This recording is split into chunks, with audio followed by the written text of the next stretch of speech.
Bueno, ahora ingresamos a la sección del panel. Invitamos al doctor Suárez. Por favor, doctor Suárez, si pudiera acompañarnos en la mesa.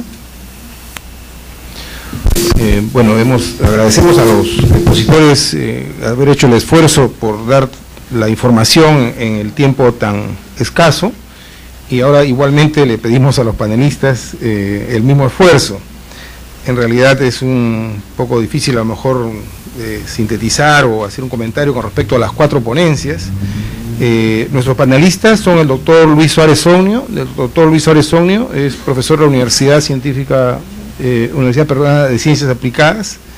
Ha sido director de la Oficina General de Epidemiología durante varios años y ha contribuido de manera importante a la salud pública en el país. Asimismo nos acompaña la doctora Mónica Guardo, que es de nacionalidad colombiana. La doctora es asesora de la División de Vigilancia, Prevención y Control de Enfermedades en la Organización Panamericana de la Salud aquí en nuestro país. Bueno, entonces, por el orden mencionado, en primer término, le damos la palabra al doctor Luis Suárez. Tendría 5 minutos, por favor. Muy buenas noches. En primer lugar, mi agradecimiento a la Academia Nacional de Medicina por la invitación para estar presente en esta sesión. Felicitarles también por la elección del tema, ¿no?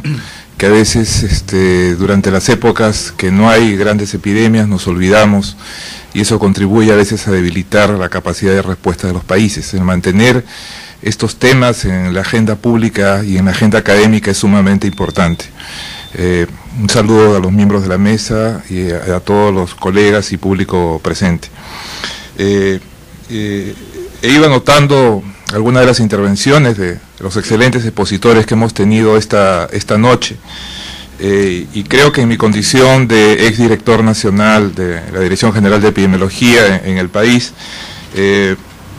me cabe ahora quizás compartir con ustedes algunas de las lecciones aprendidas de las respuestas que tuvimos frente a algunas emergencias pandémicas en los años anteriores. El doctor Lanata nos habló del cólera y nos habló de la posibilidad de que regrese nuevamente el cólera al país. En el año 1991, solamente en el primer año y casi en el verano, tuvimos cerca de 3.000 muertes en el país. Eso sería ahora inaceptable. Sin embargo, ciertas capacidades que tuvimos, a pesar de la sorpresa que fue la epidemia de cólera del 91, fueron las unidades de rehidratación oral que teníamos en ese entonces y que fueron una fortaleza. Estas unidades de hidratación oral actualmente han desaparecido, ya no existen en el país. Si bien es cierto, el acceso a los servicios de salud ha mejorado muchísimo en la actualidad, y la enfermedad diarreica aguda, que era la segunda causa de muerte hace 20 años, ahora creo que está debajo de la posición 15 en las estadísticas nacionales, una eventual epidemia de cólera sería todo un reto de atender oportunamente a la población. El doctor Eduardo Gotuso nos habló acerca de las enfermedades respiratorias, especialmente la influenza. Quiero compartirles algo de lo que fue la respuesta frente a la influenza pandémica, al H1N1 que tuvimos hace unos años. La Organización Mundial de la Salud nos había advertido ya la necesidad de tener un plan de preparación y respuesta. Estuvimos trabajando desde varios años atrás en la preparación de este plan. Cuando llegó la pandemia, el Perú tenía un plan preparado, sabíamos qué teníamos que hacer. Inclusive no solo teníamos un plan nacional, sino cada región del país tenía un plan. En broma decíamos que estábamos en la etapa de plandemia, porque había una preocupación constante de que sepamos qué hacer. Lo malo fue que ninguno de los planes regionales logró ser financiado por su propio gobierno regional. Los planes nos los enviaban a nivel central pidiendo financiamiento porque decían que en el gobierno regional no figuraba ningún dinero especial para lucha contra epidemias. Ese antiguo fondo que existía, que se llamaba así Fondo de Lucha contra Epidemias, desapareció en el año 2001. Y hasta el 2010, en la Dirección General de Epidemiología, teníamos un fondo especial para responder frente a las epidemias.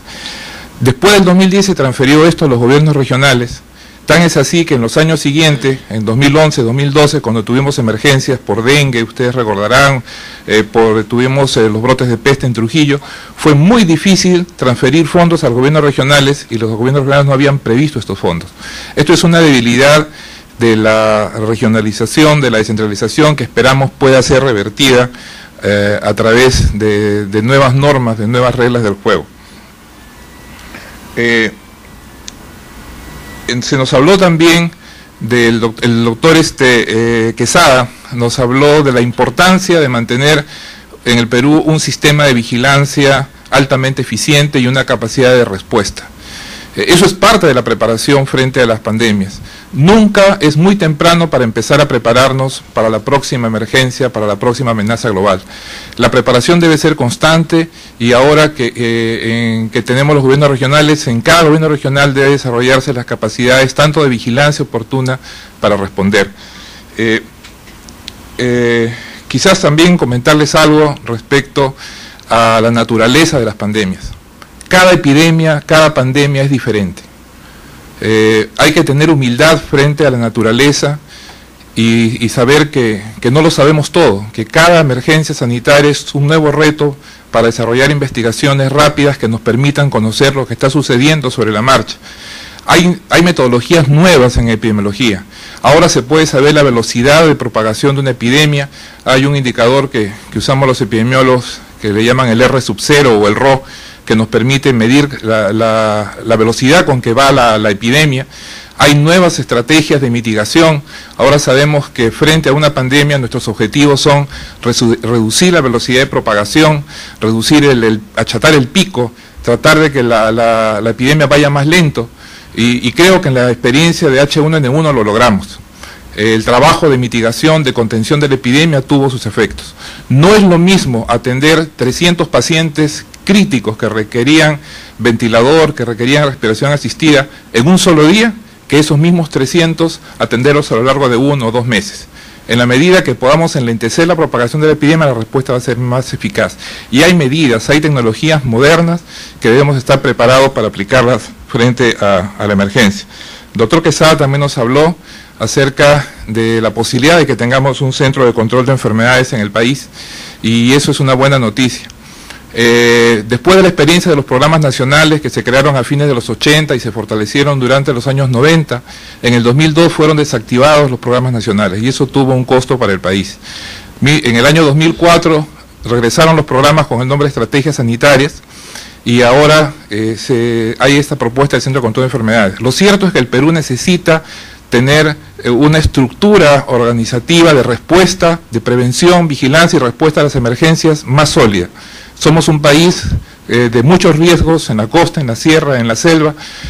Aún Perú tiene más de 20.000 casos de malaria todos los años. Tenemos cerca de 30.000 casos de dengue y no nos olvidemos del VIH, que todavía tenemos 4.000 infecciones nuevas cada año, cerca de 1.000 casos de SIDA cada año y cerca de 700 muertes.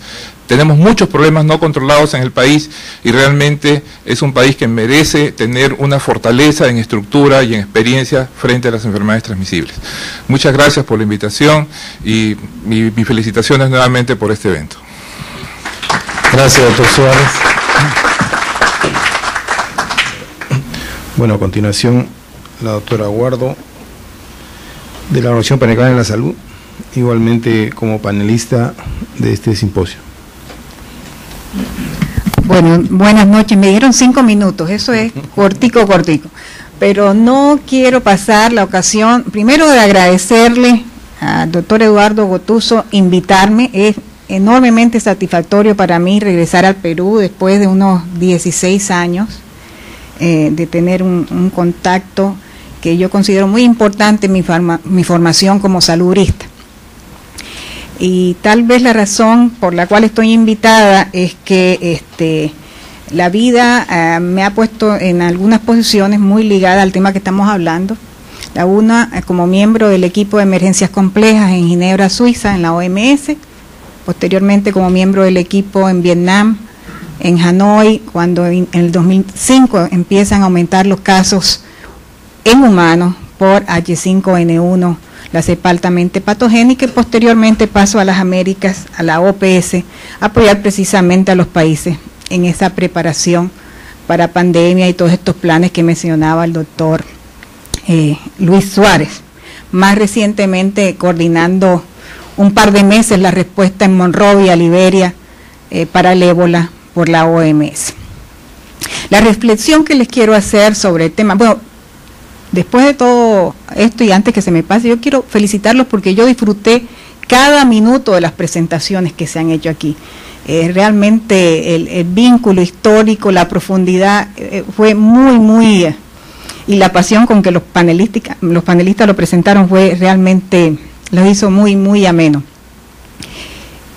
Los dos puntos grandes que han salido en todas las presentaciones siempre desembocan en un instrumento que los países crearon para poner reglas de juego para poder responder a estas emergencias, y el Reglamento Sanitario Internacional. El Reglamento Sanitario Internacional es el único instrumento, junto con la ley marco del tabaco, que son legalmente vinculantes a nivel mundial, y está firmado por 194 países, es decir, más países que los miembros de las Naciones Unidas. Esas reglas de juego eran necesarias colocarlas entre países, por lo que también mencionaba el doctor Gotuso. Inicialmente estas epidemias iban y venían y los países casi desprevenidos tenían que afrontarlas, y la última de ellas en este siglo, el SARS, ¿verdad? No tuvimos ninguna información de China hasta que el virus ya estaba tocando las puertas acá de los canadienses en las Américas.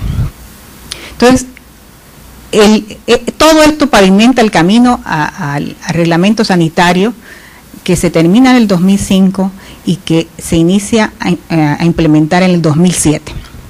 Llama a muchas cosas, pero dos cosas particulares. Uno, que los países generen las capacidades básicas mínimas para responder a todo esto que hemos visto aquí.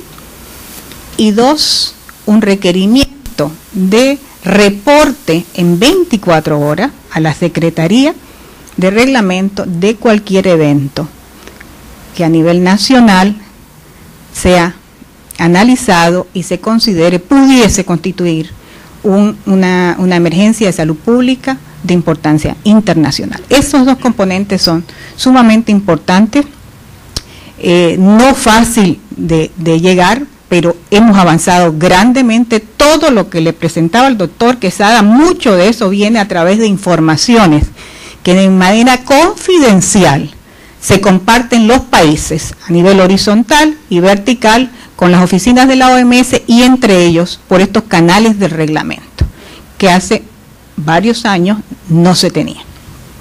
El Zika virus, que recientemente entra a Brasil, nos enteramos de esta manera, porque como ustedes saben, muchas de estas informaciones no pueden ser inmediatamente liberadas a los medios antes de tener una adecuada evaluación de riesgo. Entonces, para no hacer larga la charla, simplemente reflexionar en que es complejo llegar, los países han avanzado. Perú, como país signatario del reglamento sanitario, está trabajando arduamente en lograr las capacidades básicas que le permitan responder a cualquier evento que pudiese constituir una emergencia de salud pública de importancia internacional, y que es importante que sigamos generando estos foros que generan conocimiento y generan criterio alrededor del tema. Gracias, buenas noches. Muchas gracias, doctora Eduardo.